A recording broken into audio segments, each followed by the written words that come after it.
Well, good evening, everyone, and welcome to COS at Home. I am your host, Jonathan Viaud, and thank you so much for joining us for another exciting program this evening. Tonight, we have two important action items you can take from the comfort of your own home to help our movement. You'll be able to do it tonight as we are talking. And we also have a question that will address legislation that COS is pushing that flies under the radar a little bit. So you'll want to be able to listen to that question and answer. For our interview segment of the program, we're excited to be welcoming back film producer, #1 best-selling author, Blaze TV and radio host, Steve Deace. Steve has been a huge friend to Convention of States for a number of years, but unfortunately tonight we had to pre-record the conversation with Steve in order to accommodate his schedule. So we will not be able to have a live Q&A segment. I always hate when we're not able to do that, but unfortunately, we did have to pre-record it. Nevertheless, you are going to love what Steve has to say, so be sure to sit down, relax, and enjoy the program. For anyone that is new to the show and to Convention of States, the organization, I'd like to welcome you. We are a grassroots movement focused on the goal of utilizing Article 5 of the U.S. Constitution to call a convention for proposing amendments to the Constitution that would reduce the size and scope of the federal government, impose fiscal restraints on the federal government, and place term limits on all members of Congress and federal officials. That's a big component. In order to hold this convention, we need 34 states to pass our resolution. And as you can see from the screen there, 19 states have done so already. We're also making a lot of progress in some other states across the country. So this is a great time to be getting involved. And I realized I start each show with that little blurb and explaining what goal we're focused on with Convention of States. But it occurred to me just the other day that I'm doing you, our viewer, a disservice by not mentioning our mission. And we at Convention of States, we believe that we are more than a convention. And that is epitomized by our mission statement, which is to build the largest engaged army of self-governing grassroots activists in American history, or the way I like to put it, to reestablish a culture of self-governance. Our founders built a system of governance that was dependent on an active and educated citizenry. Sadly, we Americans have allowed the comfort and distractions of everyday life to prevent us from doing our duty. Convention of States is focused on changing that and reigniting the fire of liberty that burns inside every single American citizen. So we hope that you will join us in getting involved and taking action. Thank you for joining us again tonight.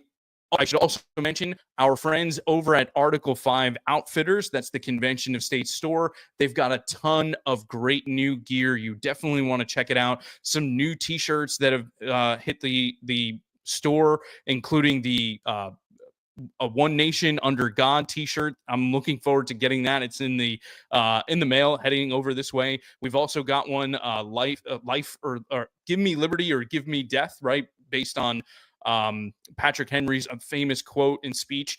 There's so much more: mugs, T-shirts. We've got other apparel and other items available. Things for your car, the windshield kind of cover over your car. Lots of great things over at Article 5 Outfitters. So you want to check it out. Go to shopconventionofstates.com to shop for your favorite patriot today. All right. Well, let's go ahead and get the show started with the 5 for 5.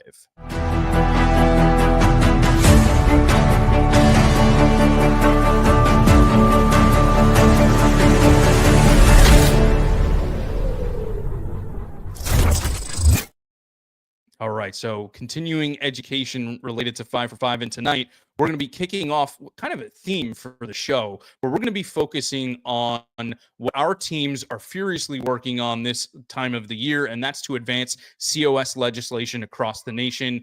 And to do that, the first thing we're going to do tonight is we're going to listen to one of our activists, Karen Hagaug. I'm sorry, Karen. I looked at your name and listened to it earlier today and still messed it up. Hagaug, I believe is how you pronounce it. And she did an exceptional job outlining the guardrails and protections regarding the Article 5 convention process to members of the Montana House Committee earlier this year. There are 5 safeguards in particular that she focused on, 5 safeguards for Article 5 in the 5 for 5 program. Let's go ahead, Karen. Good morning, Mr. Chairman, committee members. My name is Karen Hagaug. It's Hogau. Haug, and I live in Big Sky. I'm a retired attorney, and I taught U.S. government at the high school and collegiate level for over a decade. I am an ardent supporter of a convention of states. Today, I'd like to address 5 guardrails or checks that will keep the amendment process within the scope of the topics outlined in the application. These will prevent any so-called runaway convention from resulting in radical amendments that are outside of that scope. Number 1, Montana, each state controls their own delegates and gives them the authority. Each state directs their delegates, and then they can impose penalties for unfaithful delegates. If Montana's delegation were to consider something outside of the scope of the topics that were approved, serious consequences could result. In fact, today there's a bill being considered on the Senate side that would impose those restrictions on any unfaithful delegates. 2, at the convention, if a convention were held, any delegate who proposed something that was outside of the scope of those 3 topics, any other delegate could call a point of order and that proposal would fail. 3, in order to make it out of the convention as a proposed amendment, 26 state delegations would need to approve any proposed amendment. 4, 38 states. Okay, you heard Representative Clacken mention 38 states are needed to actually ratify any amendment. As you know, 38 states it's like herding cats, right? To get 38 states to approve anything is a high burden. And number 5, if any amendment were proposed that were outside of the scope of those 3 topics, lawsuits could be filed by state attorneys general, and the Supreme Court would find that that amendment failed because it was outside of the scope of the authority that was given to the convention. All of these checks create a very high bar for any amendment to meet to be properly ratified. To think that every single one of them would fail and we would end up with something crazy like repealing the First Amendment is a little bit absurd, especially when you've heard the consequences of what happens if we fail to act. Our federal government has far exceeded the authority given to it in the Constitution. According to the Declaration of Independence, when a government has engaged in a long train of abuses and usurpations, it is not only the people's right, it is their duty to overthrow such government. We're not asking you today for such radical action as overthrowing our government. We're only asking that you, Montana legislators, act within the scope of your authority to prevent continuing abuses and usurpations to the people that you represent. Thank you so much, and I encourage your support for HJ5.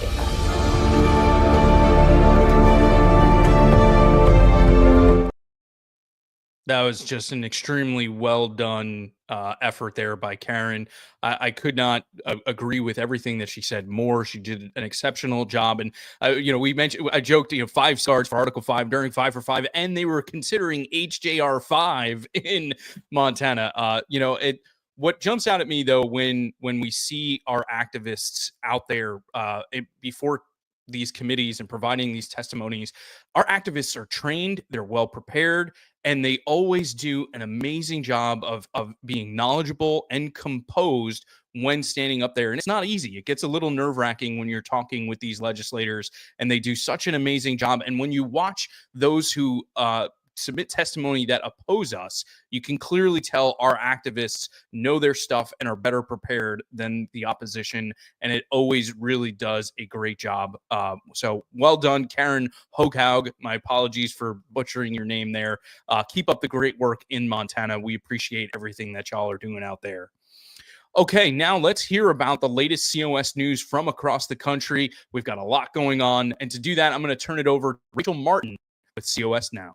Coming up on COS Now, is President Trump getting closer to endorsing Convention of States? A new post on Truth Social has people talking. Plus, major legislative wins in Wyoming and South Dakota, big media mentions, and a historic milestone for our movement. All that and more on COS Now.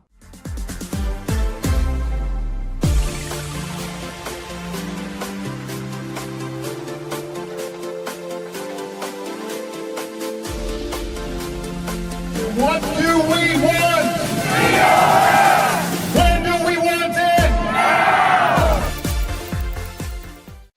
Hey Hey everybody, I'm your host Rachel Martin, and this is COS Now, where we bring you all the latest news in the Convention of States movement. You guys know the drill. Make sure that you like this video, subscribe to the channel, and ring that notification bell so you never miss any upcoming content that we have for you guys. And while you guys are at it, make sure that you check out our activity on our other social media platforms, such as Instagram, Facebook, and Rumble. With that being said, let's jump into the COS updates. So, is President Trump getting closer to endorsing our movement? Last week, he shared a clip on Truth Social from Mark Levin, which features Convention of States. That when I say that Donald Trump has the potential of being the greatest conservative president in the last century, I mean it.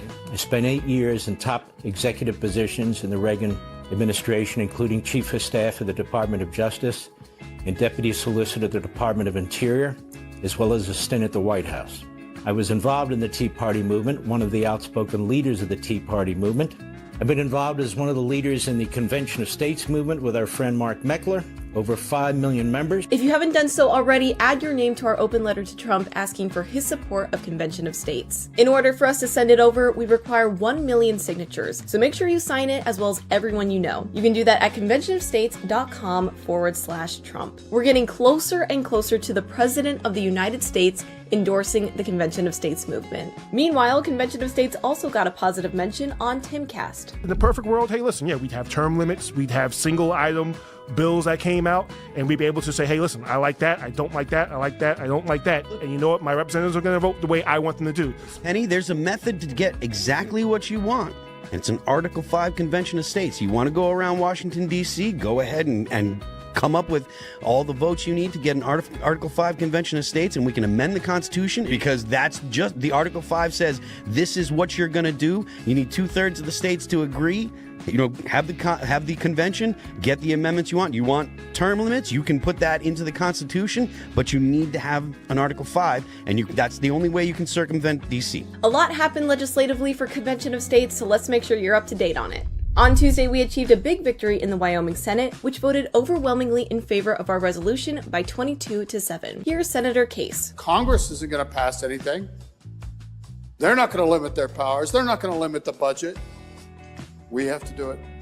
Convention of the States is the way to do it. The legislation now goes to the Wyoming House for final passage. This means that Wyoming is now in a race with South Dakota to become state number 20 in the COS movement. Both states are now halfway through the legislative process, so congratulations to the COS Wyoming team on this exciting progress. With less than 24 hours notice, several Iowans in Des Moines showed up to testify in favor of our resolution. On Wednesday, a subcommittee of the Iowa Senate Committee on State Government held a public hearing, and we even received support from an influential organization, the Family Leader. The subcommittee voted to advance the resolution to the full committee, an important preliminary win for the COS Iowa team. Meanwhile, on Friday, the New Hampshire House Committee on State-Federal Relations and Veterans Affairs also heard testimony on Convention of States. Earlier today, there were hearings in South Dakota and Kansas, and we're expecting more legislative activity later this week. You can catch all the action at conventionofstates.com/COS Live. COS President Mark Meckler was in the media again, including an appearance on Newsmax with COS supporter Chris Salcedo.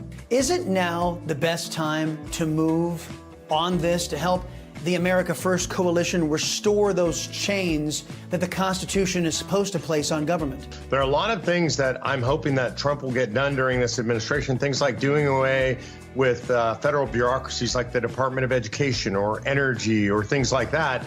But the Democrats can bring them back the next time they're in power. What we want to do is make sure that those things are permanent, a balanced budget amendment, term limits, etc. Establishment news outlets, on the other hand, haven't been as happy with COS, including this recent hit piece from Mother Jones. And that brings us to the final 5 highlights. Last week, Connecticut filed for the Convention of States resolution. This means that all 50 states have now introduced our resolution at some point in our organization's history. Shout out to the Connecticut team on their years of dedication in achieving this milestone. The Hawaii team launched a 6-day surge campaign at their state capital as they distributed literature and educated legislators about the constitutional solution that's as big as the DC problem. Check out the full story at conventionofstates.com/blog. COS continues to grab headlines in local publications, including these stories in Wyoming and South Dakota. Tune into COS at Home this week to catch an exclusive interview with Blaze TV's Steve Deace. New episodes debut on first Wednesdays at 8 p.m. Eastern Time. You can watch that at conventionofstates.com/at-home. Here are some recent photos from COS patriots across the country, including Mississippi, Idaho, Vermont, Louisiana, Alabama, and Maryland.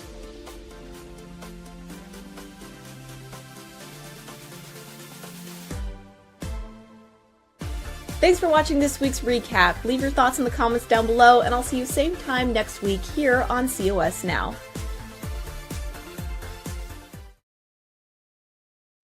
Thank you so much, Rachel. That was just tremendous. First, I want to give a shout out to Mark Levin, who has been just a huge supporter of Convention of States since the very beginning. You have to know the story. Mark Meckler tells it the best, but his book, unbeknownst to us, his book, The Liberty Amendments, launched the same time as Convention of States in 2013, literally within weeks of each other.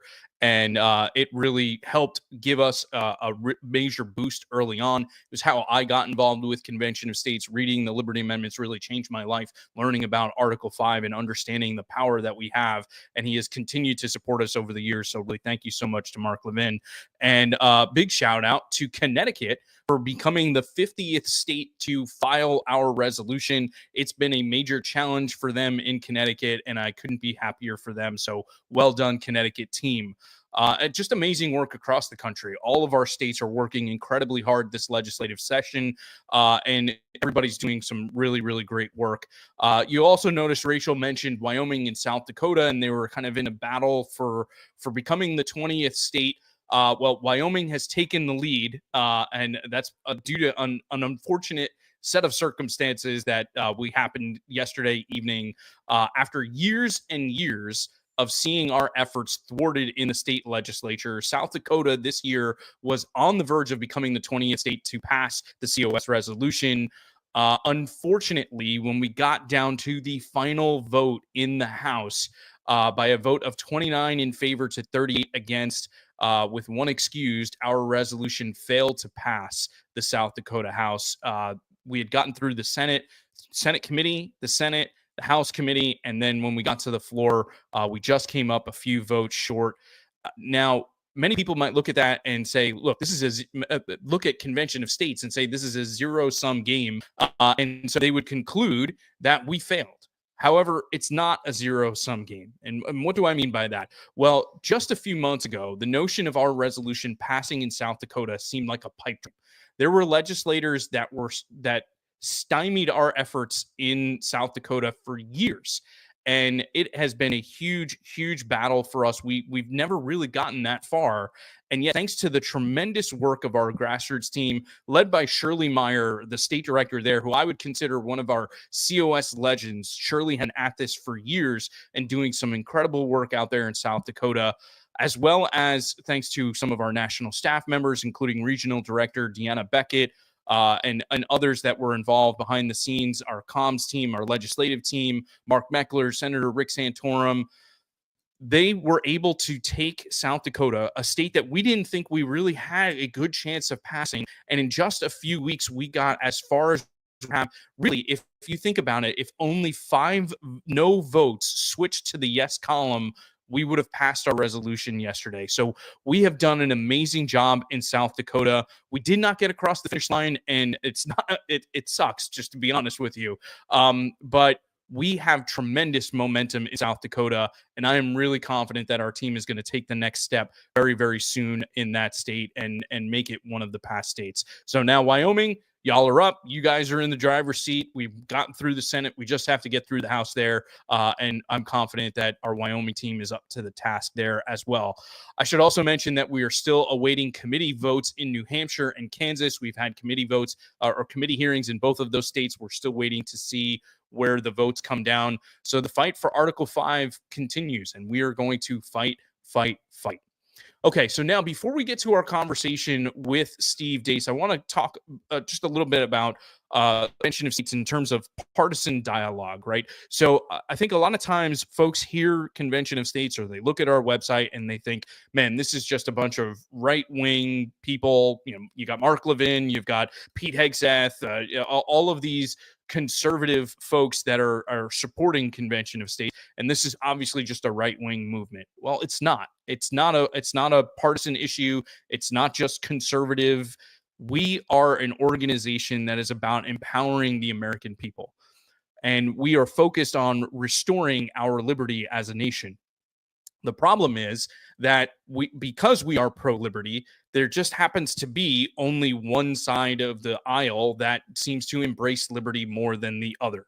And that's why a lot of times when we talk about President Trump or we talk about things that are going on in the news, it seems like we're only focused on Republicans, but that's not true. In fact, in South Dakota, as I mentioned, that vote last night, we had Democrats that voted with us. In Alabama, when we passed in 2015, we had 22 Democrats vote with us. So there are some Democrats that do believe in what we're trying to accomplish.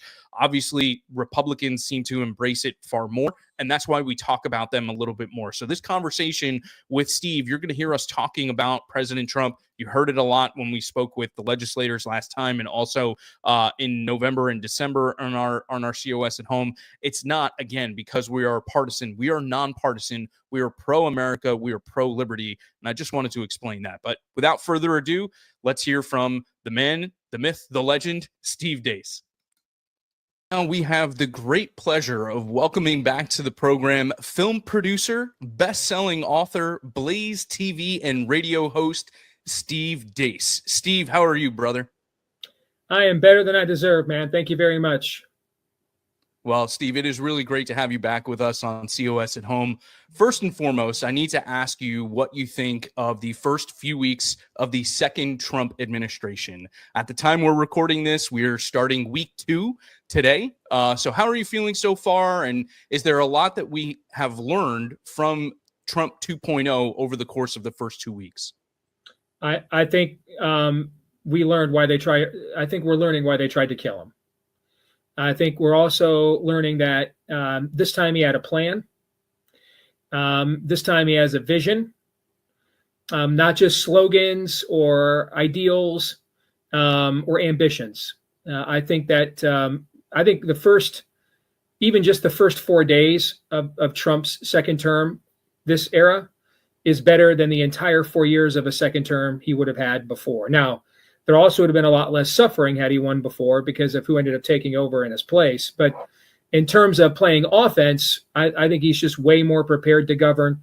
The personnel choices are way stronger. You can see them actually all rowing the boat in the same direction. You can see a plan. You can see a level of what I used to see out of Ron DeSantis, which was ruthless efficiency. You know, Trump's way of leading is different. His persona is different, but in his own way, I think you're seeing ruthless efficiency. So, I'm very pleased. I don't say that very often. I'm very pleased overall. A couple things I don't like, might have done differently here or there, but in the meta, this has not just met my expectations, it's exceeded them on multiple levels. And I have said many times the first couple weeks, that's what I voted for. That's what I voted for. That's what I voted for. So, overall, I'm very, very pleased and enthusiastic about what we're seeing so far.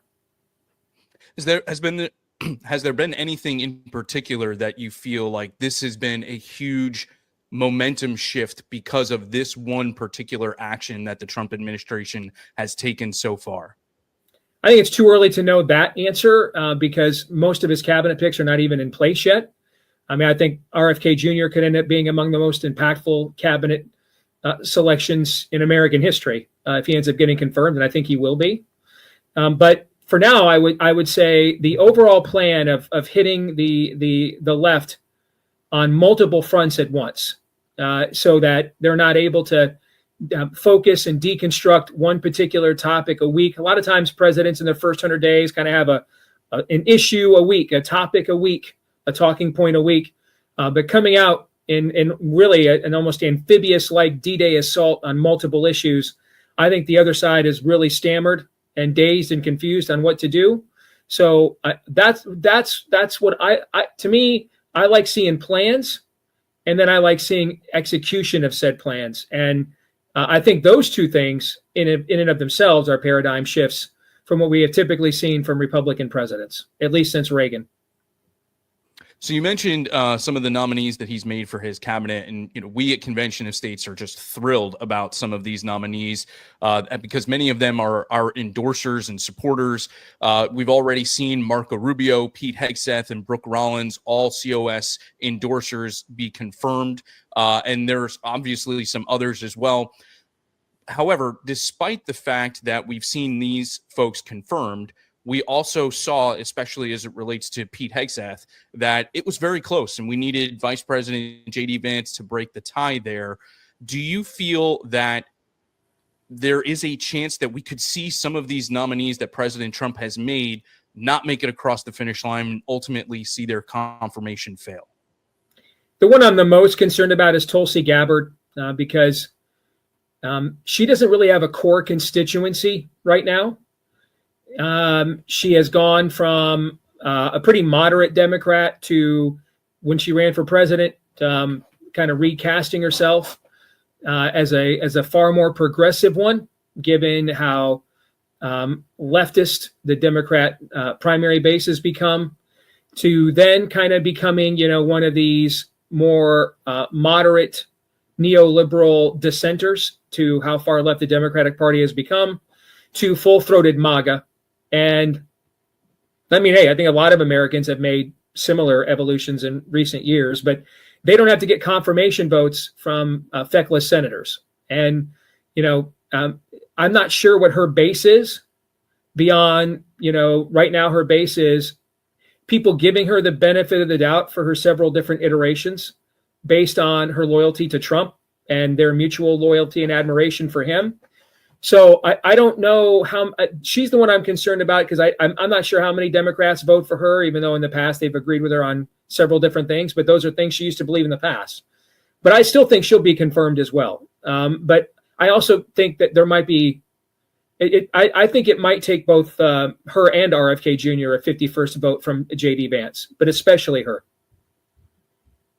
It's something we're definitely going to be watching very closely. And Tulsi Gabbard's father, I believe, is actually one of our sponsors there in Hawaii in the state legislature. So we'll be watching that very closely. One of the things you mentioned recently on your show kind of stopped me in my tracks. I think there are many people in the country right now that are very excited about the potential for the next 4 years under President Trump. However, you pointed out that if Congress does not get its act together to codify some of Trump's priorities this year, next year they will be even more unwilling because it's an election year. So they want to try to be careful and not touch what they believe are controversial things. And if the Democrats take control after the next election, then Trump will become a lame duck in his final 2 years. So based on that, we're coming down to, we have 1 year really to hit the ground running and to take action on some of these critically important things. So I think then it would be fair to say that 2025 has the potential to be one of the most consequential years in American history. Do you agree with that?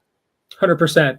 I think first of all, let's test my hypothesis by what's going on in the state of Florida right now, where there are two states that have undergone the most massive political paradigm shifts in the last decade: my home state of Iowa and Florida. And the dynamics are a little bit different. In Iowa, you had a group of us who made the state redder, and then Kim Reynolds ended up getting elevated to governor when Trump appointed our former Rhino governor, Terry Branstad, ambassador to China, and ended up being way more conservative than any of us who knew her in the state Senate would have ever guessed. And so she was kind of the missing piece of the puzzle to take us from a state that was getting red to one of the reddest states in the union. In the case of Ron DeSantis, there's been no groundswell there. There's been no growth of conservative organization there. It's a state that Barack Obama just won twice. It's a state that almost made a cocaine addicted open homosexual mayor of Tallahassee governor of the state by less than 30,000 votes. Ron DeSantis beat him by 30,000 votes. And so he's a one-man movement there. And in many cases, you're seeing now that all the successes he had his first years in Florida were almost against the will of his own party. And they're anxious with him facing term limits there by law, so he can't run again. They're anxious to try to project him out to pasture as a lame duck as soon as absolutely possible. And now, after defeating the Democratic Party in Florida, you're watching Ron DeSantis has to defeat the Republican Party. Now, that's not happening in my state because most people are pretty confident that Kim is going to run again in 26. So there's still fear for her that like she did last primary cycle, where she took out multiple members of the state education committee, including the chairman, because they would not support her school choice program. So she still has some leverage there. And right now, Ron is trying to prove to the legislature he still has leverage there. What's this have to do with your Trump question? Everything. Because I think everything I'm saying, Trump agrees with. And I think you can tell by the way that he's performing and acting. I think that they know that they have 1 year here with the wind at their backs and a mandate to have control of their own destiny as much as you can as a president. There are always geopolitical issues that are out of your control, but you're watching them go on offense at a clip, frankly, we've just never seen from a Republican president before, ever. And I think it's because they recognize that. And, the good news is by not having to face voters again, I think you're seeing Trump is willing to have real big conversations right now, like getting rid of the income tax and replacing it with the system we had in place prior to, I think that's the 19th Amendment, prior to that, which was excise taxes on the people and tariffs. I'm not sure he has those conversations if he has to face re-election again. So that's the good news. The bad news is his leverage. I know it seems weird because it's at its peak right now, but Trump is a brand new car right now politically. And the old adage about a brand new car, if you ever listen to Dave Ramsey, is it depreciates in value the minute you drive it off the lot. And that is what the Republican Party in Washington, just like what they're doing to DeSantis in Florida, that's what they're hoping for. And so they're going to largely acquiesce this year because they're afraid of him and afraid of his base and afraid of Elon Musk writing blank checks in primaries to take a few of them out. But if this year is not successful, and Republicans have a poor midterm election, I mean they're going to treat Donald Trump, Republicans, even before we get to Democrats, they're going to treat him as a lame duck the first Wednesday in November of next year, as soon as they can, and try to move on, because he's also got a successor lined up in J.D. Vance. They're going to try to nuke him from orbit. Okay, they're going to try to send him across the asteroid belt. All right, and so that's the dynamic we're in right now. On the right, we are largely forced to align with a political party that in many respects hates us even more than Democrats do, just for different reasons. I mean, Democrats want to end our way of life. Republicans don't want to defend ours. They just in many cases want to go up there and get grift and from corporations and have gangster government and just shift blame depending on the election on whose special interests get their palms greased. This kind of transformational stuff they're not into. You can see it in Florida, and you're going to see it in DC if this year isn't successful. And I think that's the segue. That's another reason why I'm still very supportive of Convention of States. I think this has the potential to be something who's Trump's reelection, I should mean, but not just his reelection, what he's doing with it so far has an opportunity to be very far-reaching, like Reagan's first term, essentially him getting reelected essentially in a landslide, relegated the Democrats, took them more than a decade to win another presidential election, and they had to completely and totally reinvent themselves to do it. I think something like that could be possible here again if Trump is successful. But they've already tried to kill him twice. He's 78 years old.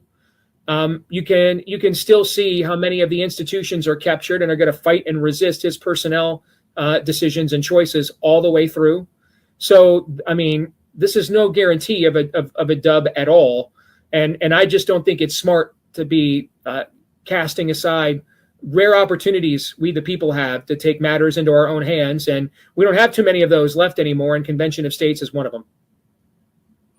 So well said, and so many great things you pointed out there, Steve. I'll just say one thing, that this Floridian has been paying very close attention to what's been going on. Part of the reason I moved here to Florida was because of Governor Ron DeSantis in 2020, and so it's really important. And this is something that we stress at Convention of States, is being involved, making sure you're building a relationship with your legislator. They need to hear from us on critically important issues. Even when they're at the Capitol, even when things are moving very fast, they need to hear from us. And that's why one of the things that we emphasize is building those relationships with your state legislators. But in keeping with what we're talking about and why 2025 could be one of the most consequential years in American history, and doing everything that we can to do our part to make it that way, we're seeing a lot of successes in many state legislatures in taking action on our COS resolution.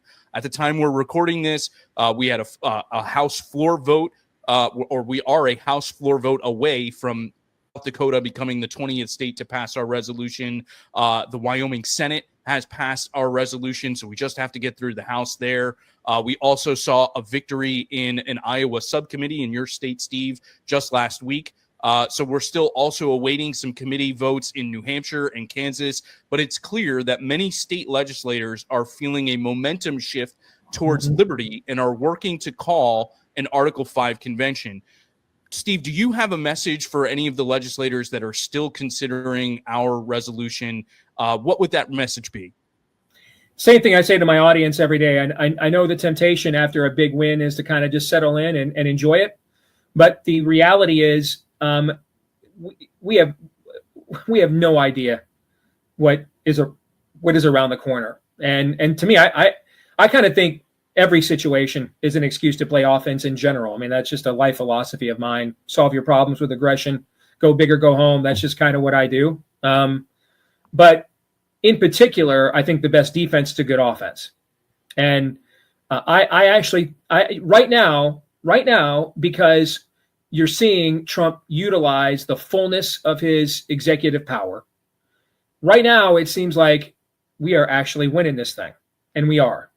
But there's going to come a time where he will exhaust that and will require more of the power that resides in the other branches. And I'm just warning everybody right now that get ready to be reminded about who largely inhabits those two branches when that moment occurs.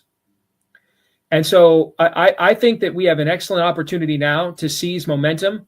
You know, it really seemed kind of like in the last year or two that the left was getting more focused on what Convention of States is doing. I saw more attack pieces and hit pieces on COS from the left than I ever saw.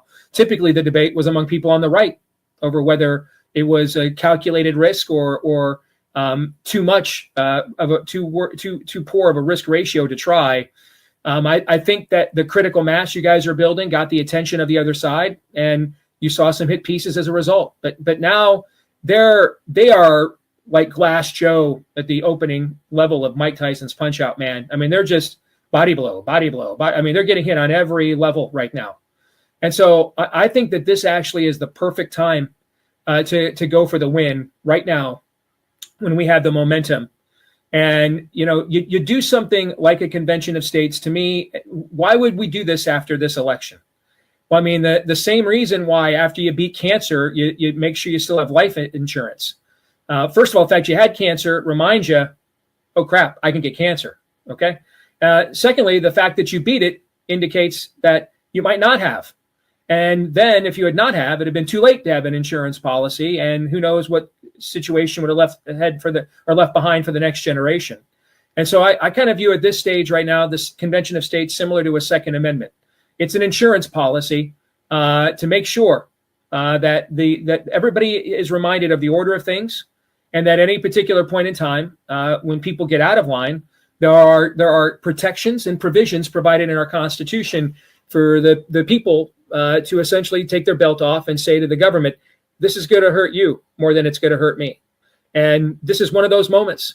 And if you don't take advantage of this moment, then the time will come when it'll be very obvious we need something like this, and then you won't be able to get it. Because it's so obvious that you need something like this, the system won't give it to you. Absolutely right. And, you know, one of the things we're telling our supporters right now is that whatever good things President Trump may accomplish, if the recalcitrant Congress doesn't codify it into law, a lot of the things that he's done so far have been through executive action, then within the first 5 minutes of the next administration, just like Joe Biden did in the first 5 minutes of his administration, they'll just wipe it out with executive action. Convention of States, the Article 5 convention under our resolution, can constitutionalize and make permanent these reforms. And there are even some things that President Trump is standing for that, let's face it, Congress isn't going to get done, such as term limits. That's something that we can accomplish through our convention. So isn't the time right to strike while the iron is hot? Let's think big. Let's really try to make a major impact on American history by getting to an Article 5 convention and addressing these issues. I can only amen that. Completely agree. Now, of course, Convention of States, we think beyond just an Article 5 convention, right? Our motto is that we are more than a convention, which is why the theme of your show from this year really spoke to me when it was announced. The theme is for this year, lead. What made you focus on leadership this year, and what are some ways, even small ways, members of our audience can be leaders within their community? Well, it really started when I saw the initial cabinet appointments that Trump started rolling out. And this is even before we were privy to what he had planned to do via executive action on multiple fronts. But just even the cabinet nominations were way more sophisticated, way more understandable than what we saw before. And it was just very clear. I mean, I go back to election night. If there was ever anybody that could have just done the full Kumo D, how you like me now, it was him. I mean, they literally tried to kill him. And let's face it, Trump has, shall we call it, a prodigious ego. So he doesn't really need often too many encouragements or incentives to go there. But he didn't go there on election night. And he talked about the country. I think he might have even talked more about Bobby Kennedy than himself.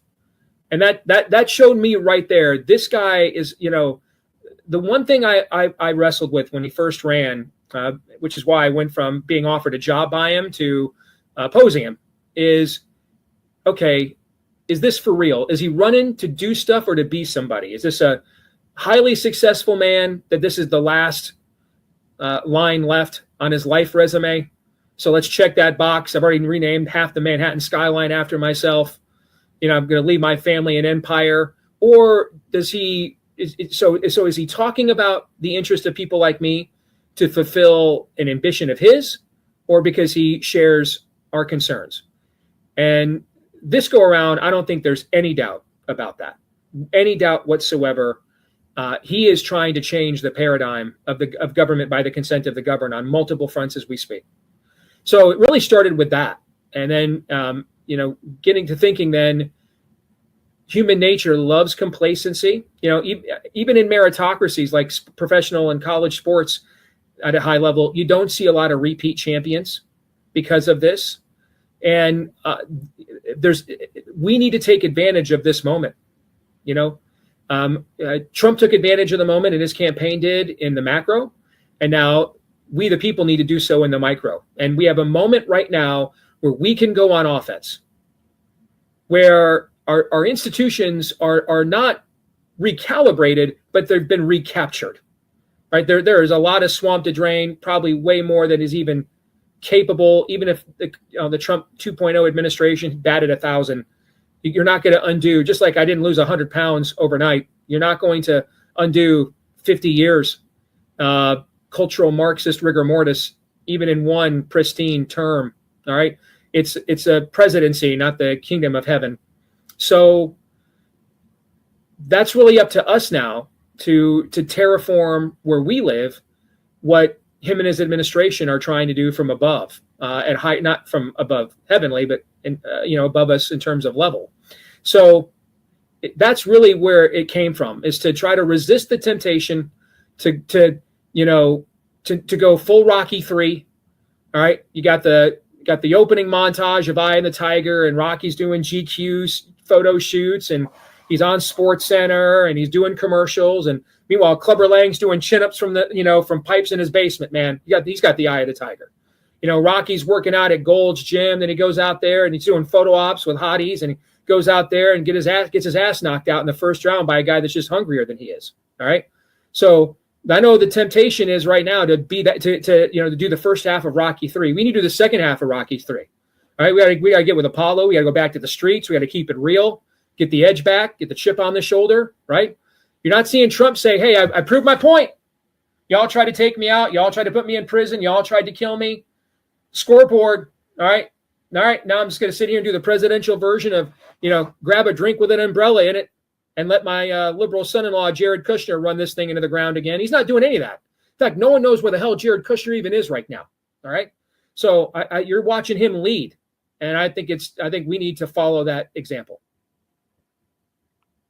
I wouldn't feel right if I didn't ask you, the biblical worldview guy who does so much with your show regarding this question. is there a way that we can get our churches more involved in addressing these cultural issues? Do you have any recommendations for our activists on how they can do that? I do. They won't like it, but I do. And I think that that's my spiritual gift, giving people solutions they won't like. But the reality is, our churches that won't address the fullness of the gospel, or an application of the gospel, right? All right, the gospel that gives you Jesus ends the gospels with the Great Commission. Go ye into all the world, baptizing them in the name of the Father, the Son, and the Holy Spirit, teaching them the commands I have given you. Disciple the nations, in other words, right? But they'll quote that, but then there's no application, because it's not in the stating of God's word that people are usually offended. Some will be, You'll have some God haters. Some people just want to smash stained glass windows. Some people who do demonic levels of seething that just don't even want to hear that word. It's the application of it that turns most people off, right?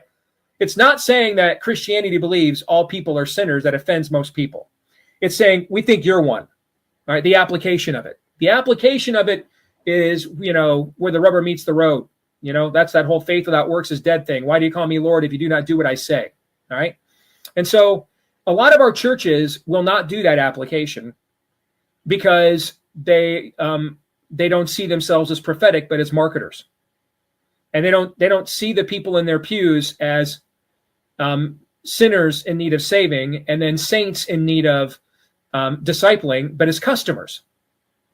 And, in the kingdom of God, in the church, God is always right. His word is always right. In a business, the customer is always right. So to answer your question, if our churches want to behave as if they are businesses and treat people God has called to salvation as customers, then I think we should give them exactly what they want. Stop going to churches that do that. Leave. I don't care if your buddies are there. I don't care if you got married there 40 years ago. I don't care. Leave. Give them what they want. I mean, that's Romans 1. Hey, you guys wanted to be on your own. You guys wanted to do these unnatural, unspeakable, immoral things. You guys refused my truth. God says you refused my word. You refused my grace and redemption. You think Pontius Pilate can wash his hands of things? Wait till you see what I can do what happens when I do it. Fine. Have it your way. You can Burger King this thing all the way to hell if you want. Aisle seat in the eternal smoking section. All yours. You can have what you want. And I think if that's what our churches want to be in many cases, is they want to act as if they are a marketplace of ideas rather than a thin place that's the intersection between the unseen realm and the world that we see, then give them what they want. It's been decades now. Many of these churches will not be reformed. Give them what they want.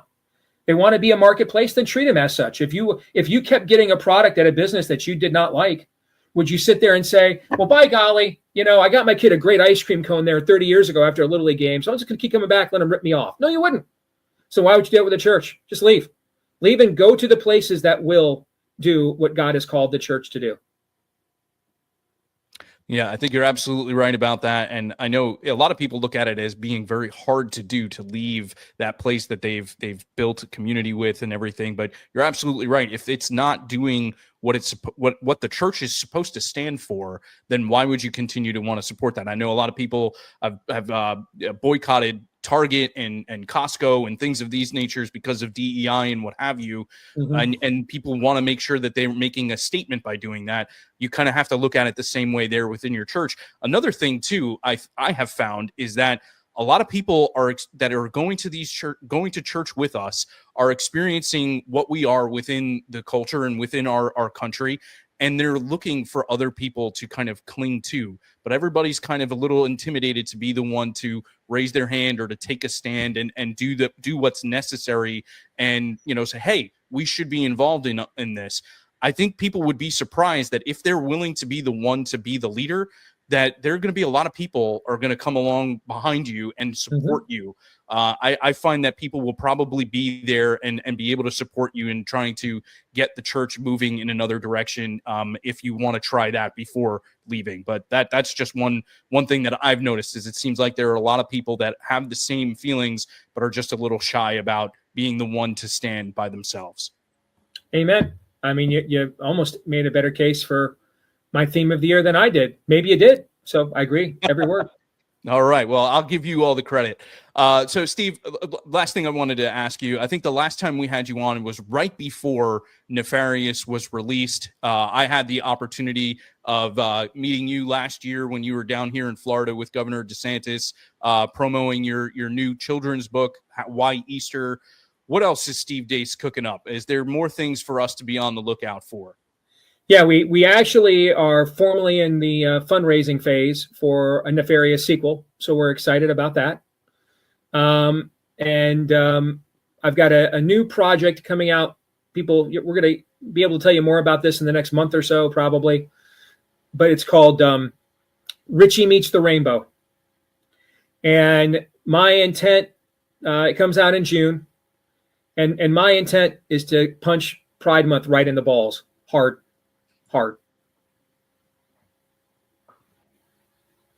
I think that's the perfect place to stop it right there. I don't think we need to say anything else.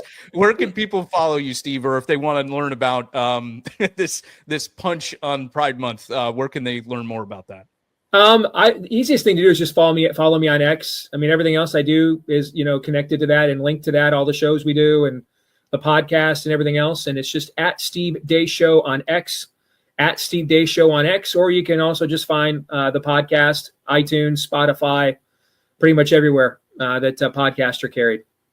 Outstanding. Well, thank you so much, brother. We really appreciate you having you back, taking the time for us, and all your support for Convention of States over the years. We really appreciate it. So God bless you, my friend. Same to you guys. Love you guys. Love the work you do. Always appreciate you guys' support. So God bless, man. Finish the race. Thank you very much. It's not often that we have interviews where we have to maybe issue a trigger warning ahead of time, but I think maybe we should have done that with Steve. Just incredible insight there. So many great nuggets. I encourage you to go back and listen to it. I was kind of listening to it again after recording it, and man, there's so many great things that he points out there, and he underscores why it's so important that many people in the country are excited about the opportunity to see a President Trump administration again and what could be accomplished there. But even if we had the most success that we would want to see out of President Trump's administration, the swamp is so deep that really it's going to take more than that. And that's why we're still doing everything we can with Convention of States. It's the way to make what President Trump is trying to accomplish permanent, to reestablish that culture of self-governance, to focus on liberty, and make sure that we're able to accomplish the things that he's trying to do. It's not going to be easy to drain the swamp by himself, and that's why we, the people, need to be involved. And it doesn't matter whether it's Republican or Democrat. They're both going to be trying to stymie his progress. We, the people, need to make sure that we're making our voices heard. So just a great conversation with Steve. We really appreciate him joining us. Let's move on to action at home.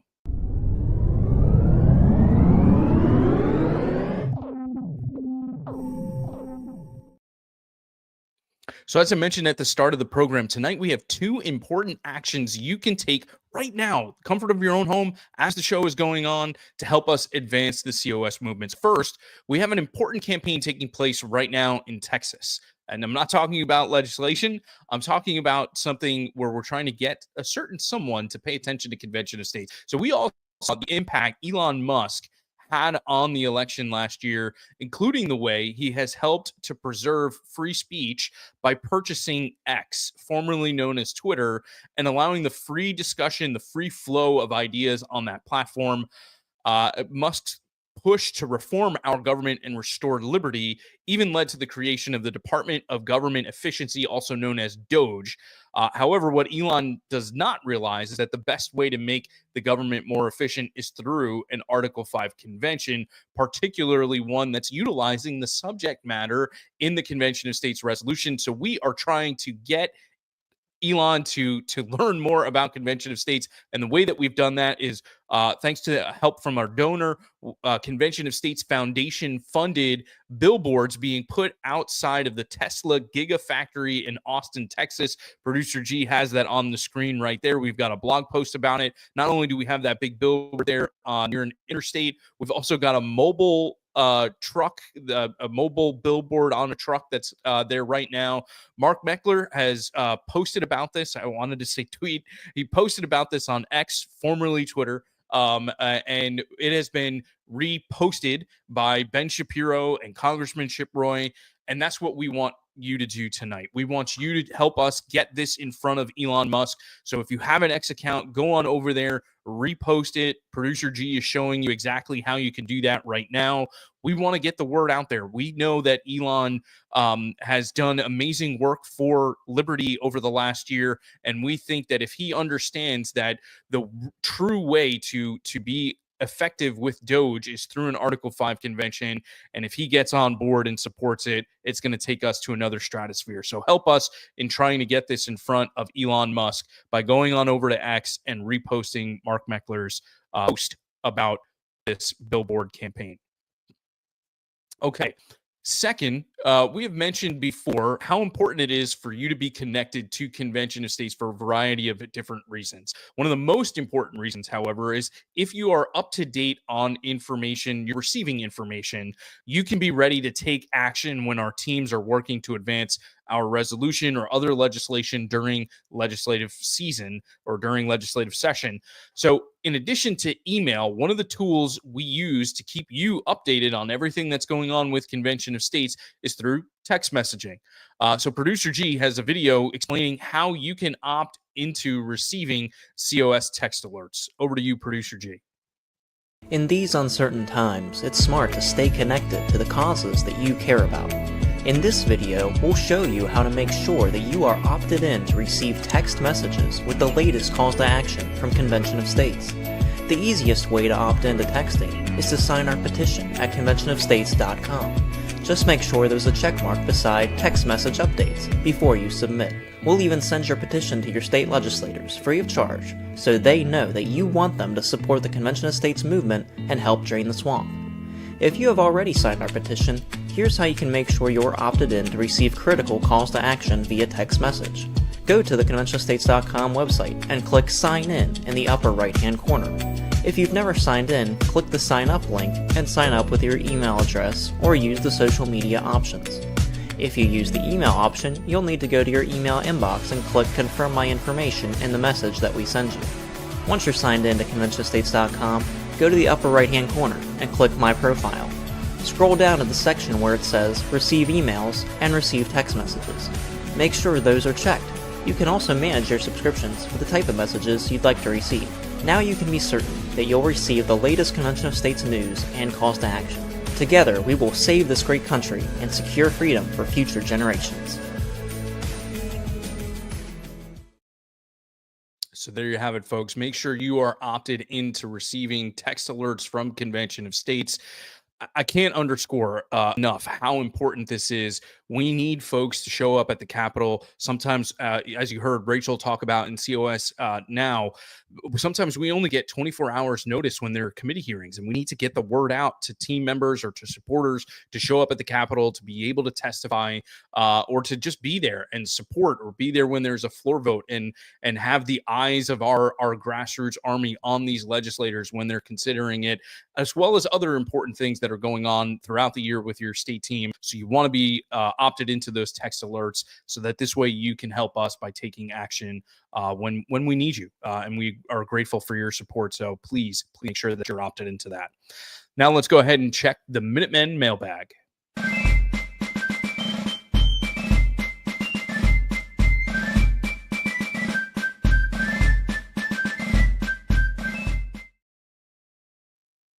Okay, so tonight we have a great question in the mailbag regarding commissioners at a convention. Gloria Burgett asked, if a convention of states is called, who decides who will go to the convention? Is it each state's responsibility to choose someone to represent that particular state? Do they choose someone from the state's House or Senate members? How many representatives from each state will be allowed to go to the convention? This is a fantastic question, Gloria. So many people don't really think about what things will look like when we finally do get to a convention. We're kind of focused on passing the resolution. We're not necessarily thinking about what it will look like when we get there. So tonight I'm going to cheat a little bit, and I'm going to get some help in answering this question for you. Our state director in Michigan, Sarah Santana, created a wonderful video that helps address your question by sharing information regarding what we call 34 ready legislation. Check it out. The Constitution says that when 2/3 of the states, that's 34 states, call for an Article 5 convention to propose amendments to the U.S. Constitution, that convention will be called. When that happens, all 50 states will send delegates, properly called commissioners, to the Article 5 Convention of States. Who will select those commissioners? How many will there be? How will they receive instructions? And what if someone tries to coerce a commissioner? Ideally, all 50 states will have legislation on the books answering these questions before 34 applications are submitted and a convention is called. Introducing 34 Ready. 34 Ready is 2 pieces of model legislation developed by our team of legal and constitutional law experts. The first piece of model legislation establishes a recommended process for selecting, instructing, and overseeing commissioners to an Article 5 convention. The second piece is a model bill enacting criminal penalties for commissioners violating their commission or for individuals interfering with a commissioner's performance of his or her duties. 34 Ready is designed so that each state legislature can adapt the language to meet the needs and preferences of their state. This provides a starting point for states to figure out how a delegation from their state would function at an Article 5 convention. Encourage your state legislators to pass 34 Ready in Michigan to ensure that Michigan is 34 Ready. Sarah really nailed all of the big questions related to selecting commissioners and how the process works. So thank you so much for creating that video, Sarah, and really appreciate it. And again, Gloria, this is the legislation I referred to earlier when I said it kind of flies under the radar because people aren't necessarily thinking about what we can do. Well, Convention of States is thinking about what it's going to look like when we get to convention. That's why we took the time to put together and craft these model pieces of legislation. And right now, 13 states have 34 ready legislation filed and working through the legislature. I think in Indiana, they were actually able to get it through it after a committee vote in the Senate there, and some other states are also working towards that. This also underscores why, regardless of what state you live in, past or pending, red or blue, there's important activism taking place on behalf of Convention of States right now in your state. So you need to get involved. You need to be with us. I encourage you to become a member of the team, be active. Even if you don't have a lot of time, you still want to get involved. This way you can know what's going on. Like we talked about, make sure you're opted into those alerts, but you also want to be a member of the team and know when you can be a part of all of the events that are taking place across your state. So join us by visiting conventionofstates.com/act today and consider signing up to become a volunteer. Okay, let's go ahead and move on to COS Voices.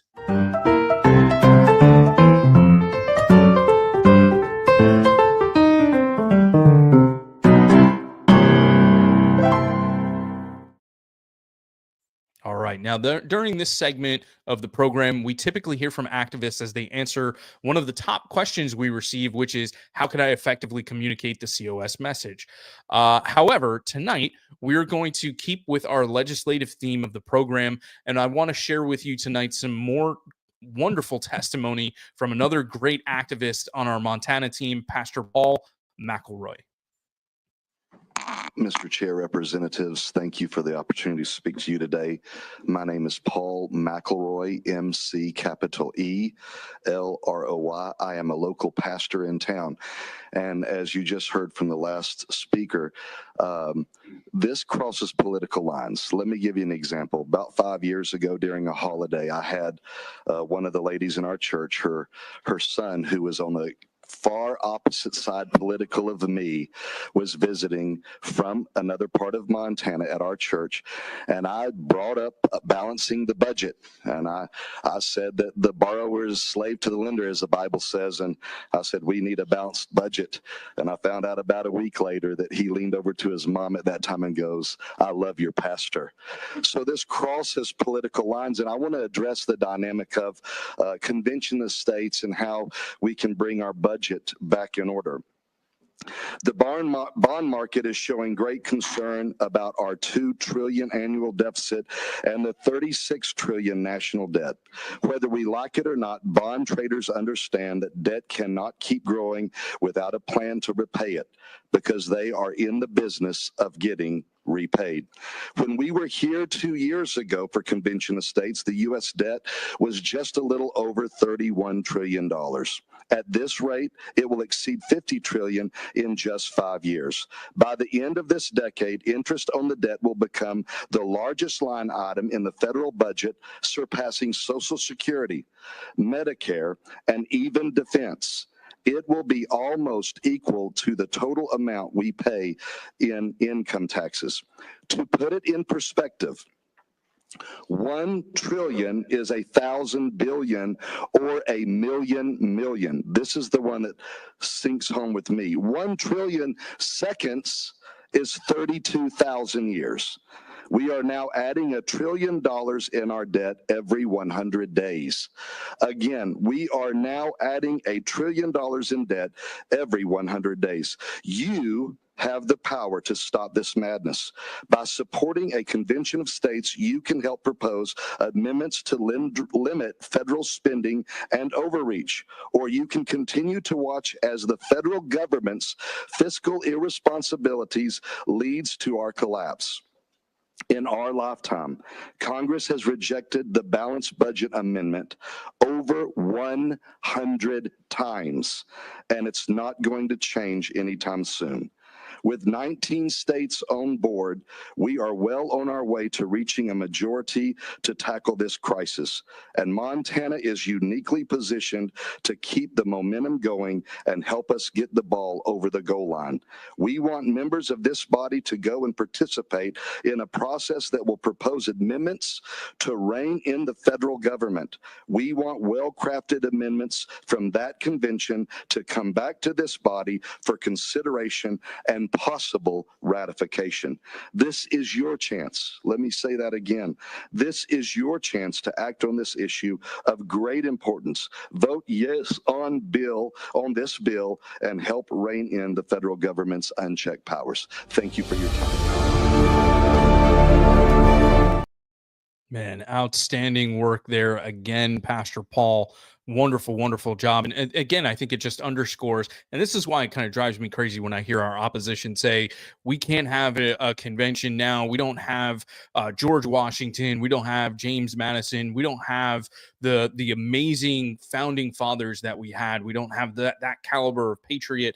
Those folks just don't know where to look, because we have incredible patriots, articulate patriots that know what time it is and know exactly how to articulate what it is that we're trying to accomplish with Convention of States out there amongst our grassroots. And there are some also amazing legislators out there as well. We got to hear from some of them last month. So that is how it's done. And congratulations again to Pastor Paul, and some great work from our Montana team. I know it's been difficult to move things along there, but they have just been doing some great work there. And so many of our activists do excellent work when it comes to these committee hearings. And we wanted to share that with you tonight.